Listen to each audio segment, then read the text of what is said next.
자, 오늘 우리 요한계시록 9장을 이제 오늘 다 나가 볼 텐데요. 자, 한번 펴보도록 하겠습니다. 지난주 금요일 날 조금 어려운 내용이었는데 잠깐만 복습을 하면 이제 9장 1절에 보면 하늘에서 떨어진 별 하나가 있는데 이 별 하나가 무저갱을 열 수 있는 열쇠를 받았다 그랬습니다. 이 스토리를 잘 생각을 해야 돼요. 무저갱을 열 수 있는 열쇠를 받았다 그러는데 이 무저갱은 어떤 곳이냐 그러면 베드로후서 2장 4절에 보면 범죄한 천사들을 가두어 두는 것이에요. 다시 말해서 마귀의 세력이 감금되고 그 활동이 제한을 받는 곳인데 어떤 장소적 개념이라기보다는 마귀의 세력이 제한되어짐을 의미하는 하나의 상징적 용어라 했어요. 그죠?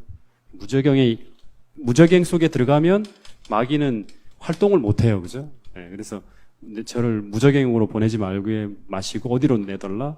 돼지떼에게 들어가게 해달라. 그러면서 이제 계속 사단이 활동하는 그러한 이야기들을 보고 있습니다. 근데 요한계시록 1장 18절에 보면 무저갱의 열쇠를 가지신 분이 누구다? 예수님의 음부의 열쇠를 가지고 있다. 다시 말하면 사단은 예수님에 의해 제어되어지고 있는 상태에 있어요. 근데 어쩐 일인지 모르지만 이 다섯째 천사가 나팔을 불 때 이 심판이죠. 그죠? 역사의 어느 시점에 사단이 무저갱의 열쇠를 받았다고 하는데 이 말은 마치 사단이 이 제어대응 없이 풀려나서 온 세상을 뒤덮는 어떤 시대가 온다는 거예요. 그래서 9장 2절에 보면 저가 그 무저갱을 여니 하늘에서 떨어진 별이죠. 그죠? 무저갱을 여니까 그 구멍에서 큰 풀무의 연기 같은 연기가 올라오매 해와 공기와 그 구멍의 연기로 인해서 온 세상이 어두워지게 되었다 그럽니다. 그래서 이 어두움으로 막 세상이 다 뒤덮여져 가고 있는데 이 연기까지 퍼져가는 이 연기가 멀리서 볼 때는 연기인 줄 알았는데 가까이 가서 보니까 이건 연기가 아니라 뭐다? 9장 3절에 보면 뭐다? 뭐다? 황충이에요. 황충. 메뚜기였어요. 근데 이 메뚜기가 이게 9장 3절에 보면 이 메뚜기가 처음에 연기인 줄 알았는데 이 연기가 가만히 보니까 메뚜기예요. 근데 이 메뚜기가 실제로 메뚜기가 아니죠. 그죠? 그러니까 이거를 스토리를 못 따라가면 이게 뭐 연기였다가 갑자기 메뚜기로 바뀌었다가 도대체 뭐야? 막 이렇게 전갈도 나오고 막 독침도 있고 뭐 되게 혼란스러운 것처럼 보여요. 그러니까 처음에는 무저갱의 뚜껑을 여니까 연기가 무저갱으로부터 막 올라오는데 이 무저갱에서 올라오는 이 연기가 실체가 가만히 보니까 메뚜기예요. 근데 이 메뚜기가 그냥 메뚜기가 아니라 뭐예요? 하늘을 뒤덮는 이 메뚜기가 어떤 메뚜기냐 그러면 전갈의 권세를 받았다. 전갈의 권세를 가지고 있어요. 그리고 이 메뚜기는 원래 메뚜기는 독침이 없는데 이건 독침을 가지고 있어요. 그리고 독침을 가지고 메뚜기는 절대 풀잎이나 뭐 이런 거만 먹는데 누구를 공격하냐 그러면 사람을 공격하고 있어요. 그리고 결정적인 거는 11절에 보면 이들의 지도자가 누군가 하면 무저갱의 사자. 사자라는 말은 앙겔로스 천사라 했죠. 그죠? 천사는 천사인데 원래는 천사인데 지금 어디에 갇혀 있는 천사다? 무저갱에 갇혀 있었던 천사다. 곧 뭐다? 사단이라는 게 결론이 나는 거예요. 그러니까 무저갱에 갇혀 있는 존재는 사단인데 이 무저갱의 뚜껑을 여니까 연기가 올라왔죠. 이게 뭐가 올라온 거예요? 사단이 올라온 거예요. 메뚜기가 올라온 게 아니라 사단의 세력들이 하늘 천사들이 다 사단 밖으로 나와서 활동을 시작했다는 걸 의미하는 거예요. 제어됨 없이. 스토리가 좀 이해됩니까? 다시 말하면 세상이 어두워진다는 것은 사단이 활동한다는 거죠. 하나님이 활동하면 어떻게 될까요? 하나님의 세력이 활동을 하면 세상이 빛으로 충만하죠. 그래서 예수님이 마태복음 4장에 보면 납달리 땅과 스불론 땅을 막 다니시니까 가는 곳마다 뭐가 빛이 홍수처럼 쫙 퍼져가는 거예요. 어두움과 사망에 앉은 그런 하나님의 백성들이 큰 빛을 보았다는 말이 나오잖아요. 그러니까 예수님이 움직이면 빛이 전파되지만 사단이 세상을 덮으니까 다 어두워지고 있는 거예요. 다시 말하면 역사의 어느 날 하나님의 그 제어하시는 손을 풀어놓으심으로 말미암아 온 세상을 자욱하게 뒤덮으면서 세상을 향해 퍼져가는 사단의 어떤 세력이 등장하는 이런 어떤 일이 벌어지는데, 근데 그때 또 하나 주의해야 될 게 뭐냐 그러면 9장 4절에 보면 이런 상황에서도 보호를 받고 있는 존재들이 있어요. 그러니까 메뚜기 떼들은 다 풀과 나무와 수목들을 다 없애죠. 그죠? 근데 9장 4절부터 6절에 보면 저희에게 이르시되 내가 비록 무저갱의 열쇠를 너희에게 주었지만, 그래서 황충이 세상을 다 뒤덮고 있지만, 그러나 땅의 풀과 푸른 곳이나 각종 수목은 해하지 말고 오직 누구만 다친다? 누구만 다친다? 하나님의 입맞지 아니한 사람들만 그렇게 다친다는 거예요. 다시 말하면 마치 마귀가 제어됨 없이 풀어지게 될 때, 그때 하나님의 보호를 받고 있는 사람들은 누구다? 하나님의 입맞은 사람들이야. 이 대립되는 게 이제 하나님의 입맞은 사람들.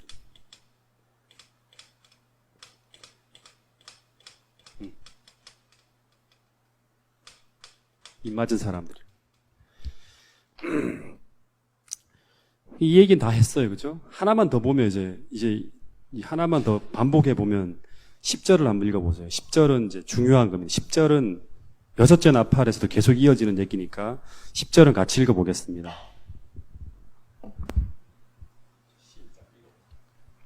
또 전걸과 같은 꼬리와 쏘는 살이 있어 그 꼬리에는 5달 동안 사람들을 해하는 권세가 있더라.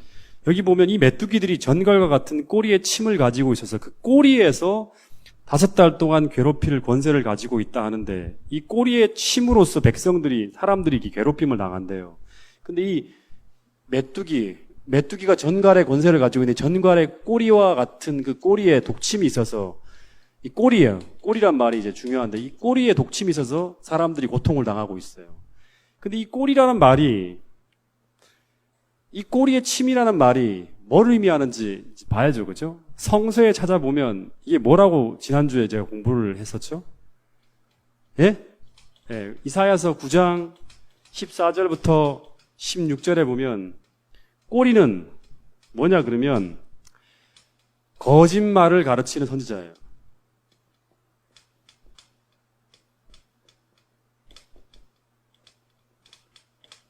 이제 지난주에 공부했기 때문에 다시 찾아보세요. 이제 굉장히 중요한 힌트입니다, 이게. 꼬리는 거짓말을 가르치는 선지자다. 선지자는 뭐를 가르쳐야 돼요? 진리를 가르쳐야죠, 그죠? 근데 이 꼬리는 다시 말하면 거짓 선지자들의 가르침을 말하는 거예요. 무슨 말인지 알겠죠? 예. 이사야서 9장 14절부터 16절에 보면 그런 얘기가 나와요. 이 거짓말을 가르치는 선지자로 인해서 이 예루살렘의 악이 쫙 퍼져나간다는 이야기가 나옵니다.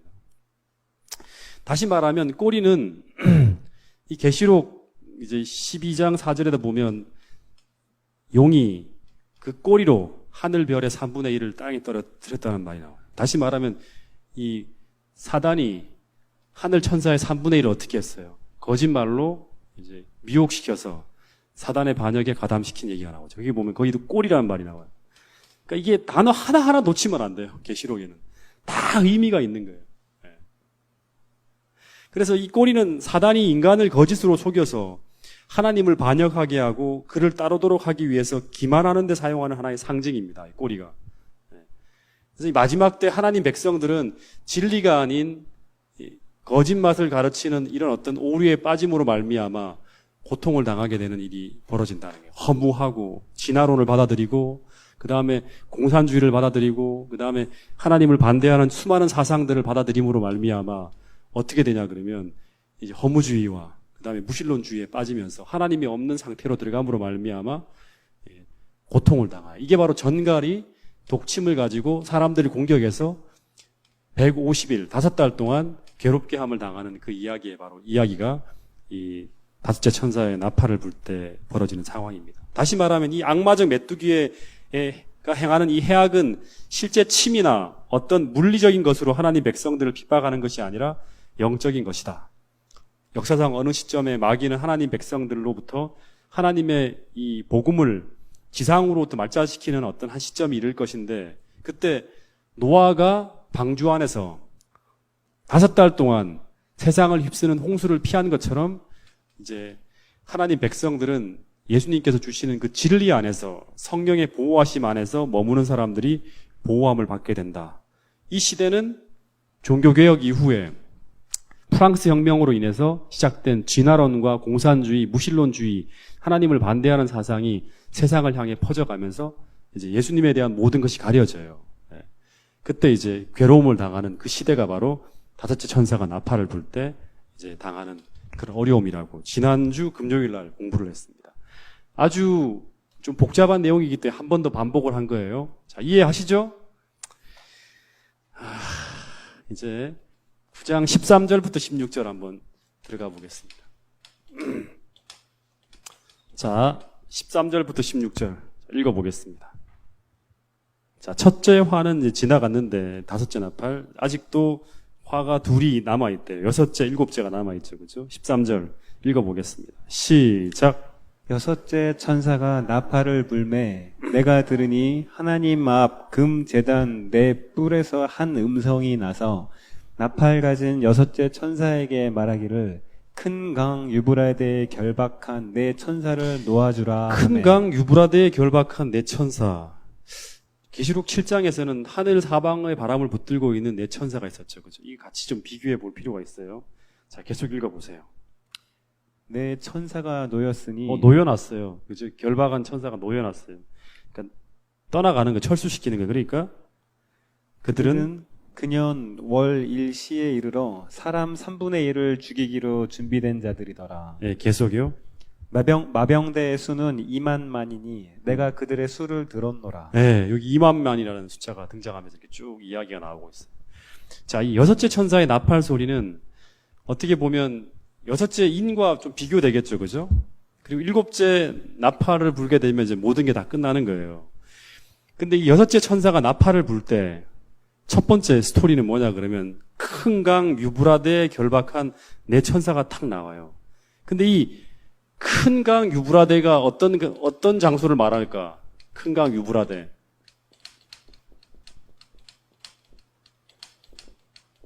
이 모든 단어가 다 상징이라 했죠. 그죠?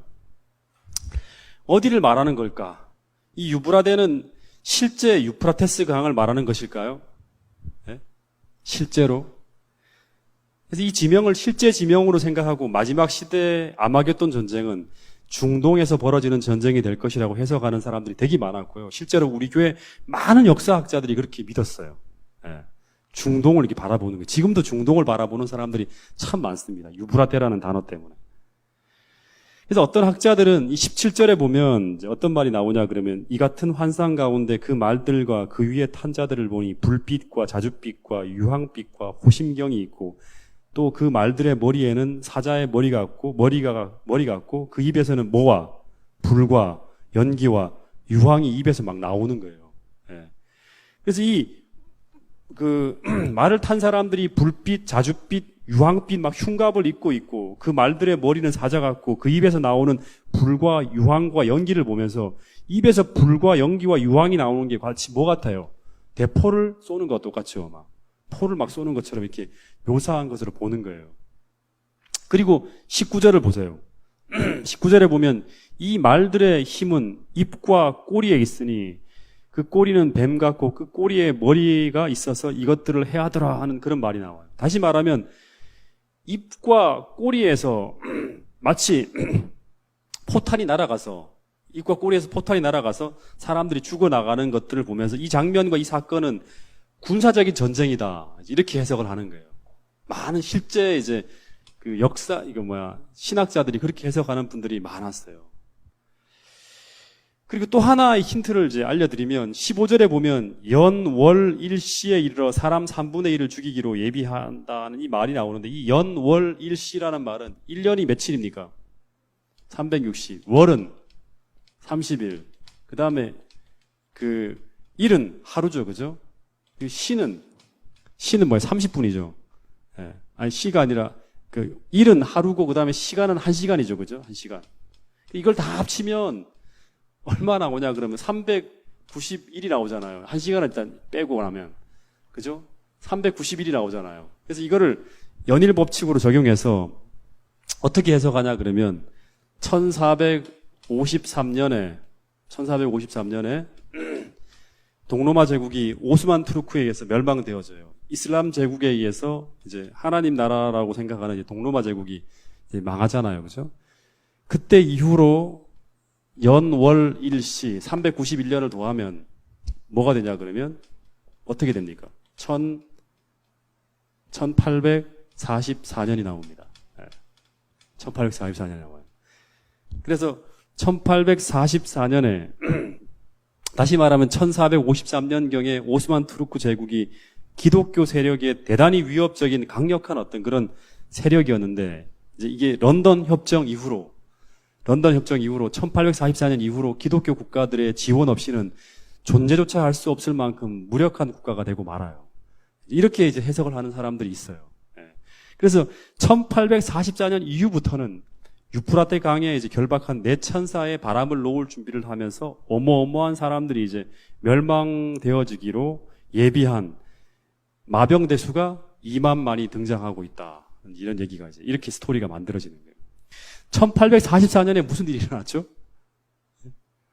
재림전 심판을 의미하는 이제 그 시점이 이제 시작되는 거예요. 그러면서 이때부터 아마겟돈 전쟁을 위한 준비가 이제 준비되어져 가고 있다. 이렇게 이제 해석이 되는 거예요. 근데 이 역사주의적인 이런 해석을 가지고 붙들고 있다 보면 조금 이제 많이 놓치는 게 있어요.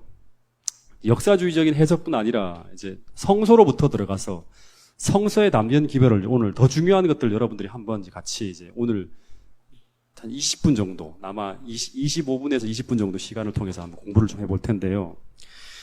이 문맥이 상징이잖아요. 그죠? 문맥이 상징이면 이 유프라테스 강은 실제 유프라테스 강이 아니죠. 그죠? 이것도 상징이에요. 그죠? 그러면 이 강이 상징하는 게 뭘까를 찾아야 돼요. 어디서부터? 성경을 통해 찾아야 돼요. 그러면 창세기 15장 18절 한번 보세요. 지금부터 하는 얘기들은 더 중요한 얘기니까요. 정신을 바짝 차리고 따라오세요. 계속 성경책을 찾을 거예요. 창세기 15장 18절.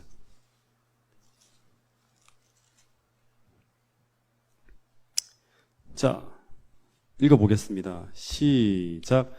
그날에 여호와께서 아브라함과 더불어 언약을 세워 이르시되 내가 이 땅을 애굽 강에서부터 큰 강 유브라데까지 내 자손에게 주노니 하잖아요.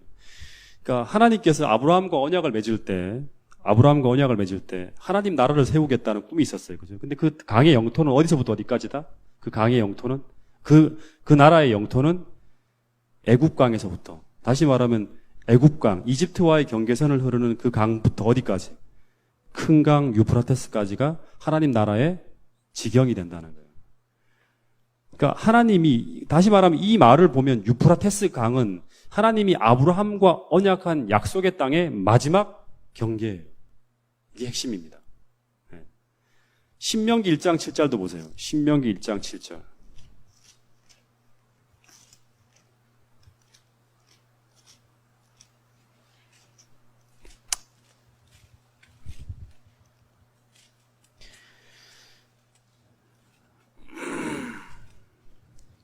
자, 읽어보겠습니다. 시작. 방향을 돌려 행진하여 아모리 족속의 산지로 가고 그 근방 곳곳으로 가고 아라바와 산지와 평지와 네겝과 해변과 가나안 족속의 땅과 레바논과 큰 강 어디까지? 유브라데까지. 거기까지 가라는 거예요. 이게 뭐 하나님과 아브라함이 언약한 약속의 땅의 마지막 지점이에요. 여호수아 1장 4절에도 뭐라고 나오냐 그러면 여호수아 1장 4절에도 보면 광야, 곧 광야와 레바논에서부터 큰 강 유브라데 강까지예요. 항상 거기까지 해쪽 속의 온 땅과 해지는 쪽 대해까지 너희의 뭐가 된다? 영토가 된다. 거기까지. 유프라테스 강까지예요. 큰 강 유프라테스 강까지. 이 말씀을 보면 큰 강 유브라테스 강은 하나님 백성과 그 원수를 분리시킨 국경을 상징하는 거예요. 하나님의 백성과 그 원수의 세력을 분리시키는 하나의 경계가 되는 게 바로 뭐냐 그러면 유프라테스 강이라는 거예요. 큰 강 유프라테스. 그러니까 언제나 이스라엘 역사를 보면 원수는 유프라테스 강을 건너편에 존재했고 바벨론, 아수르, 페르시아 전부 다 유프라테스 강 건너편에 존재했어요. 아브라함도 이 유프라테스 강을 건너갖고 약속의 땅으로 들어왔어요. 다시 말하면 이 악의 세력은 인류 전 역사를 통해서 본문을 통해 본다 그러면 하나님의 천사들의 제어에 의해서 하나님의 통제하에서 원래는 이 큰 강 유프라테스를 절대 넘어올 수가 있다 없다? 없다는 거예요. 절대 넘어올 수가 없어요. 하나님이 지키고 있기 때문에. 이 경계를 누가 지킨다? 내 천사가 지키고 있는 거예요. 하나님 나라를 지키고 있는 거예요. 지난주에도 공부했죠. 그죠? 원수의 세력은 무적행에서 감금돼 있어요. 이렇게. 그럴 동안에는 힘을 펼칠 수가 없어요. 그런데 6번째 천사의 나팔이 울릴 때 하나님은 어떤 일인지 모르지만 여기서도 유프라테스 강을 지키는 내 천사를 어떻게 한다? 철수를 시키는 거예요.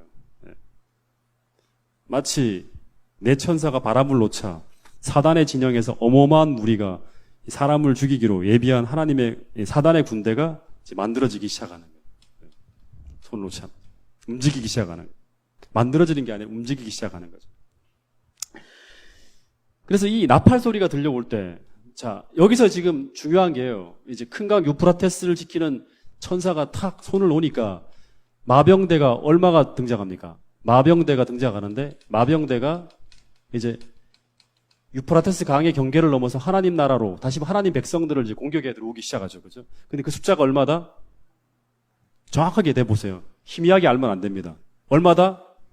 2만 만. 이게 숫자가 얼마예요? 2만만이면 얼마예요? 예? 이걸 가지고 2 곱하기 만 곱하기 만 해서 공이 8개니까 2억이다. 이렇게 하는 사람들이 있는데 이건 아니에요. 2만만이라는 것은 뭐냐 그러면 이거는 암호입니다. 사단의 군대의 암호문이에요. 그러면 동시에 이 사단의 군대가 다시 말하면 짐승을 대신해 싸우는 이 사단의 마병대가 이 사단의 군대가 준비되어져 갈 때, 2만만이라는 군대가 준비되어져 갈 때, 하나님은 가만히 계실까요? 동일하게 이 나팔 소리가 들려올 때 계시록 7장에는 하나님의 군대인 바로 뭐가 준비되어져 가고 있다? 계시록 7장에 탁탁 좀 나와야 되는데 하나님의 군대가 뭐로 준비되어 가지고 있어요? 2만만의 대척점에 있는 게 바로 뭐예요? 예? 14만 4천이잖아요. 14만 4천. 그러니까 계시록에는 계속 대립돼 나와요. 바벨론의 대립은 뭐예요? 바벨론의 반대편에 있는 게 뭐예요? 바벨론은 또 바벨론이라는 도시가 있고 거기 반대편에 뭐가 있어요? 새 예루살렘이 존재하는 거예요. 예? 그리고 하나님 짐승의 표가 나오면 여긴 뭐가 나와요? 하나님의 인이 나오는 거예요. 계속 반대로 나와요. 이렇게 계속 맞춰져 가는 코드가 있고 이렇게 맞춰져 가는 코드가 있는 거예요. 이 두 무리가 딱 이제 만나면 뭐가 되는 거예요? 전쟁이 터지는 거예요, 마지막에. 그리고 그게 끝나게 되면 하나님의 백성들이 승리하고 계시록 7장에 보면 그 다음에 하나님 나라로 올라가는 거예요. 우리가 여기에 준비되어져 가고 있는지 이쪽에 속해 있는지를 점검을 해야 되는 거예요, 계속. 지금 이 사단은 마지막 전쟁을 위해서 이 마병대를 준비하는 거예요. 2만만이라는 것은 이걸 다시 말하면 뭘까? 계시록 12장 17절에 보면 용이 분노하여 돌아가서 예? 용이 여자의 남은 자손 곧 하나님의 계명과 예수의 증거를 가진 자들로 더불어 싸우려고 바다 모래가 바로 이거예요. 바다 모래와 같이 어마어마한 무리. 하나님의 계명을 지키고 예수의 믿음을 가진 자들은 이거예요. 예. 예. 전쟁을 위해 준비하는 거예요. 그런 이야기들을 계속 놓치지 말고 따라가야 되는 거예요. 그래서 이렇게 준비되어진 이 무리들이 7장에서는 14만 4천으로 9장에서는 이 마병대로 2만만으로 준비되어진 이 무리들이 최후의 전쟁에 들어가서 싸우는 전쟁의 이름이 바로 뭐냐 그러면 겟돈 때문에 싸우는 전쟁인 아마겟돈 때문에 싸우는 전쟁인 아마겟돈 전쟁이. 그게 계시록 16장 12절부터 16절이에요. 보세요. 계시록 16장 12절부터 16절.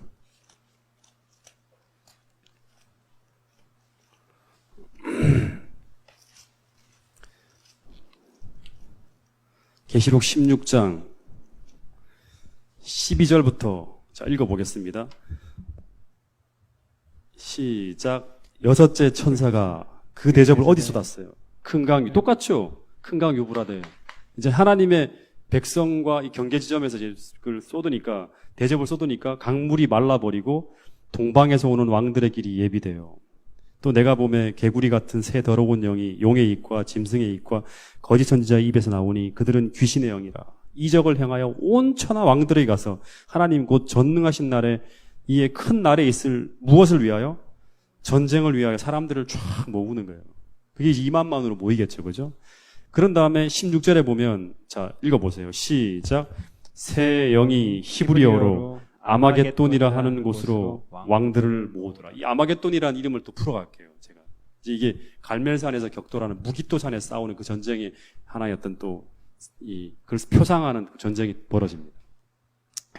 근데 이 전쟁이 도대체 어떤 전쟁인지 어떻게 싸우는 건지 우리는 몰라요. 구체적으로 계시록을 모르면 사람은 대부분 다 모릅니다. 오늘 이 전쟁이 어떤 전쟁인지를 좀 자세하게 풀 테니까요. 잘 들어서 마지막 때에 그 하나님이 원하시는 그 무기를 여러분들이 사용하고 가지고 싸워야 됩니다. 이 전쟁을 화포와 포로 싸운다 그러면 우리는 뭘 준비해야 돼요? 무기를 준비해야 돼요. 네? 자, 계시록 다시 돌아갈게요. 9장으로. 9장 17절부터. 자, 17절. 이 같은 환상 가운데서, 이건 잘 들으세요. 계시 가운데죠. 그죠? 막 이상을 보는데 그 말들과 그 위에 탄 자들을 보니 불빛과 자줏빛과 유황빛과 호신경은 뭐예요? 가슴에 이제 막는 이런 이제 뭐예요? 갑옷 같은 거죠. 방패 같은. 있고 그 말들의 머리는 사자 머리 같고 그 다음에 그 입에서는 입이란 말을 동그라미를 치세요. 그리고 적어 놓으실 분 적어 이게 핵심입니다. 그 입에서는 불과 연기와 유황이 나오더라. 18절.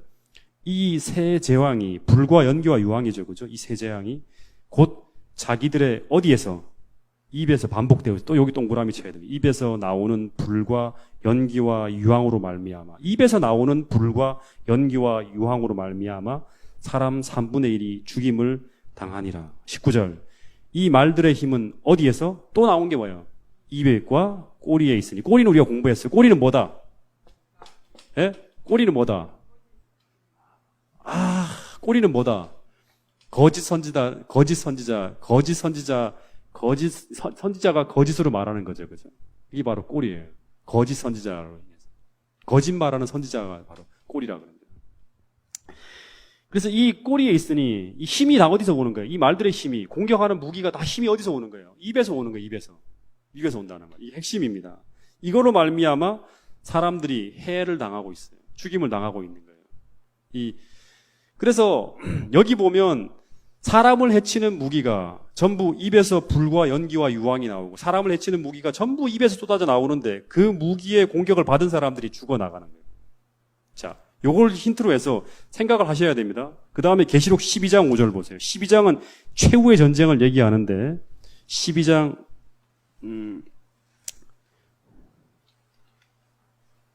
12장 어디를 보냐 그러면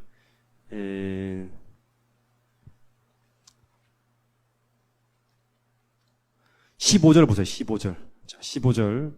자, 읽어보겠습니다. 시작. 여자의 뒤에서 뱀이 무엇으로? 그 입으로예요. 뱀이 입으로 물을 강같이 토하여 여자를 물에 떠내려가게 하매. 그러니까 여자는 뭐죠? 교회죠. 그죠? 뱀은 뭐죠? 옛뱀 곧 마귀라고도 하고 사단이라고도 하는 온천하를 꿰는 자 사단이에요. 사단이 그 입에서 나오는 물로 이 여자를 교회를 핍박하는 장면이 나오는 거예요. 그 다음에 13장 5절도 보세요. 13장 5절. 자,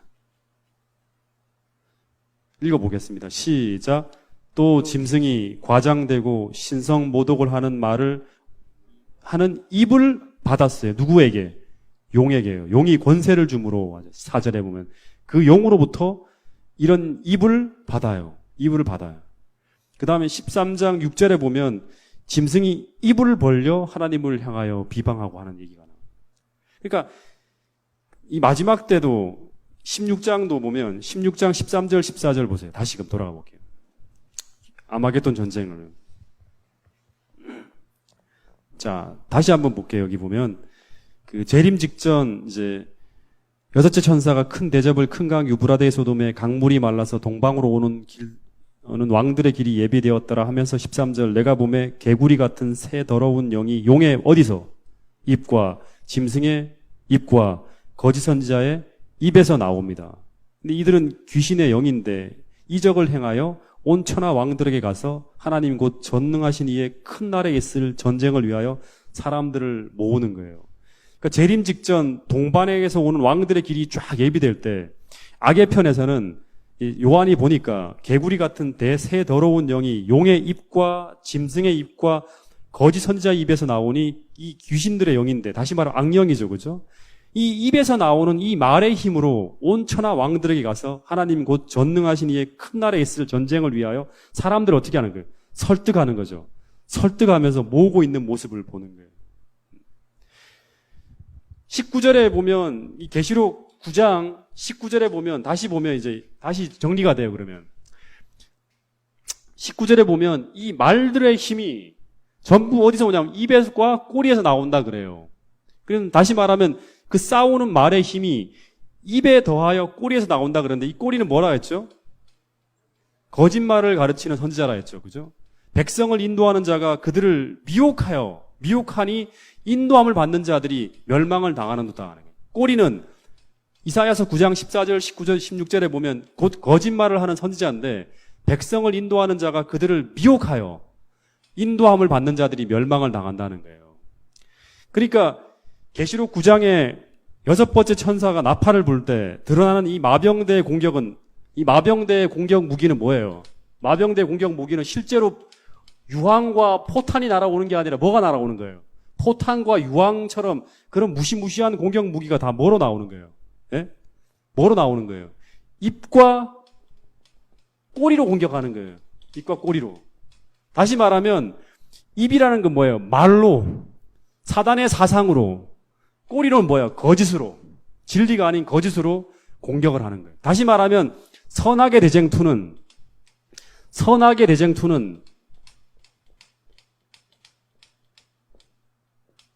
뭐로 싸우는 거다? 실창과 검과 대포로 싸우는 실제적인 전쟁이 아니라 어떤 말을 가지고 싸우는 전쟁. 다시 말하면 언어적이고 두 번째는 이데올로기적인 거예요. 다시 말하면 사상전인 거예요. 사상전. 그래서 이 기독교의 핵심이 바로 이 말씀이거든요. 하나님 말씀이거든요. 굉장히 중요한 거예요. 실제 계시록에 보면 사단도 입에서 나오는 무기로 싸우지만 예수님의 공격 무기도 나오죠. 찾아볼게요. 계시록 1장 16절 찾아보세요. 계시록 1장 16절.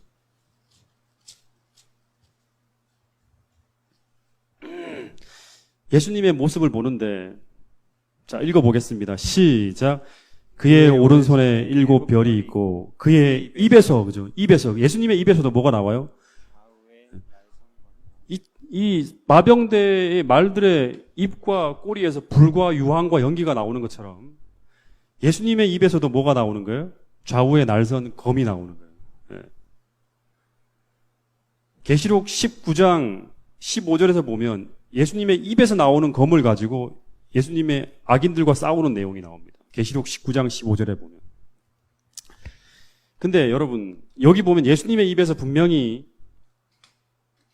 좌우에 날선 검이 나온다 했고 그리고 계시록 19장 16절에서도 15절부터 나오는 얘기도 예수님의 입에서 나오는 검을 가지고 예수님이 악인들과 싸운다 했잖아요. 근데 여러분 사복음서를 보면 어디를 봐도 예수님의 입에서 갑자기 칼이 나와서 악인들을 죽이더라 하는 그런 내용이 나옵니까? 네? 어디를 봐도 그런 내용이 나오지 않죠. 근데 이게 뭐다? 상징이라 했죠. 예수님의 입에서 나오는 이 검은 뭐다? 예. 어디 나옵니까? 그 얘기가. 히브리서 4장 12절에 보면 하나님의 말씀은 살았고 운동력이 있어 좌우에 날선 어떤 검보다도 예리하여. 뭐가 예리한 거예요? 하나님 말씀이에요. 그리고 에베소 6장 17절에 보면 성령의 검, 곧 뭐를 가지라? 하나님의 말씀을 가지라. 하나님 말씀을 가지라. 다시 말해서 하나님 말씀은 그분의 입에서 성령의 검으로 나와서 사단의 말과 싸우는 게 바로 뭐냐 그러면 영적인 전투예요. 그러니까 하나님 말씀과 사단의 말이 서로 나와서 다투는 거예요. 어디서 다툴까요? 우리의 마음에서 다투는 거예요. 두 가지의 사상. 우리 지금 창세기 공부하면 그 내용이죠. 그죠? 사단의 말과 하나님의 말씀이 서로 하와의 마음속에 다투는 거예요. 이게 바로 전쟁이에요. 여러분, 예수님이 이 땅에 오셔서 실제 이 영적인 전쟁이 지상에서 벌어진 한 장면이 소개되는데, 예수님이 이 땅에 인간으로 오셔서 처음 침례를 받고 난 다음에 공생애를 시작하기 직전 광야로 갔을 때 첫 번째 싸움의 장면이 나와요. 첫 번째 사단과 붙었어요. 그때 사단이나 예수님이나 둘 다 신적인 능력을 끌었을 수 있는 존재들이에요. 근데 사단은 뭘로 싸우죠? 그때 오늘 보는 것처럼 거짓말로 예수님을 유혹해요. 근데 예수님은 어떻게 싸웠는가 하면 이 계시록에 나온 말씀 그대로 말의 검으로 사단을 공격하는 거예요. 이 계시록의 말씀처럼 예수님의 입에서 아주 예리한 검이 나가는 거예요. 그리고 사단도 마찬가지로 예수님을 향해서 뭐를 가지고 오는 거예요? 계시록 9장에 나온 것처럼 뭐예요? 불과 유황의 포탄 같은 유혹의 말을 가지고 예수님의 연약한 지점을 계속 아주 예리하게 시시적절한 어떤 그런 예수님의 연약함을 자극해서 계속 이 하나님의 신뢰를 무너뜨릴 수 있도록 그 견고한 마음의 성을 무너뜨리기 위해서 계속 공격을 하는 거예요. 근데 결국에는 예수님의 검이, 예리한 검이 사단을 향해서 예수님의 입을 통해서 날아간 이 예리한 검이 사단을 향해서 날아갔을 때 이 예수님의 검을 맞고 사단은 결국 패해서 떠나가게 되는 내용이 바로 이 마태복음 4장에 나오는 이 예수님의 광야에서의 시험의 장면들입니다. 여러분, 모든 전쟁은 이 나중에 이 무슨 중동에서 벌어진 이 전쟁만을 생각하는 사람은 완전히 다 엉뚱한 준비를 하는 거예요. 모든 인간의 삶의 모습 속에서 벌어지는 선악의 대쟁투의 모습은 다 이런 겁니다. 다시 말하면 진리의 말씀과 뭐가 싸운다? 진리의 말씀과 사단의 유혹의 말이, 유혹의 말은 뭐냐 그러면 이건 거짓이에요, 거짓. 이것이 우리의 마음 속에서, 우리의 마음에서 격돌을 하는 거예요. 이게 바로 선악의 대쟁투입니다. 하나님의 진리의 말씀과 사단의 유혹의 말이, 이 진리의 말씀이라는 것은 하나님의 사상이죠, 그죠? 하나님의 사상이고 하나님의 이데올로기예요. 그 사상과 사단의 유혹의 말이, 하나님을 반대하는 어떤 철학이나 사상이나 이런 모든 것들이 우리의 마음에서 격돌하는 거예요. 그래서 그 말과 사상들이 서로 우리의 마음과 생각을 어떻게 하려고 정복하고 지배하려고 하는 거예요. 이게 바로 선악의 대쟁투의 사상입니다. 그러니까 우리가 어떤 이야기를 받아들이는가에 따라서 게임은 끝나는 거예요. 고린도후서 10장 3절 4절 한번 읽어보겠습니다.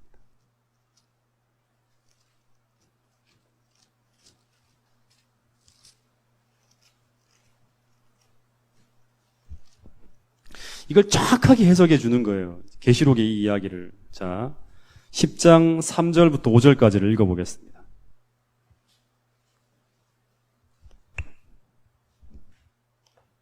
자, 시작. 우리가 육신으로 행하나 육신에 따라 싸우지 아니하나니 우리의 싸우는 무기는 육신에 속한 것이 아니란 말이에요. 다시 말하면 그 전쟁이 실제 대포를 쏘고 총과 칼을 쏘는 전쟁이 아니라는 거예요. 육신에 속한 것이 아니요 오직 어떠한 견고한 진도 무너뜨리는 무엇이다? 하나님의 능력인데, 이 능력은 무엇을 무너뜨리냐 그러면 모든 이론을 무너뜨리는 거예요. 이론이 뭐예요? 사상이죠. 이런 유혹의 말, 거짓, 잘못된 사상들을 다 무너뜨리고 하나님을 아는 것을 대적하여 높아진 뭐예요? 이론이죠. 그죠? 철학이나 이런 것들을 다 무너뜨리고, 그 다음에 뭐예요? 우리의 모든 무엇을 생각이라는 거예요.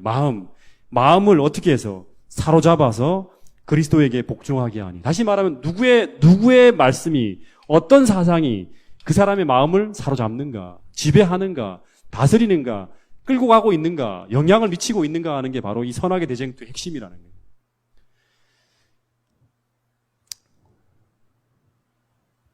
여러분, 이것이 바로 다섯째 천사가 나팔을 불 때 온 세상을 뒤덮고 있는 전갈의 세력을 얻은 메뚜기의 모습이에요. 메뚜기가 꼬리를 가지고 사람들을 계속 괴롭히잖아요. 그렇죠? 우리가 주님의 말씀으로 우리의 생각이 가득 차지 않고 이 하나님이 주신 이 빛으로 말미암아 우리의 마음이 환하지 않으면 우리는 허무한 이 유혹의 말들, 이 하나님 없는 그러한 생각들을 계속 받아들이고 그 감정에 이끌려가게 되면 허무하고 우울하고 답답하고 괴롭고 이런 고통을 당하는 거예요. 하나님이 안 계신 마음이 얼마나 답답합니까?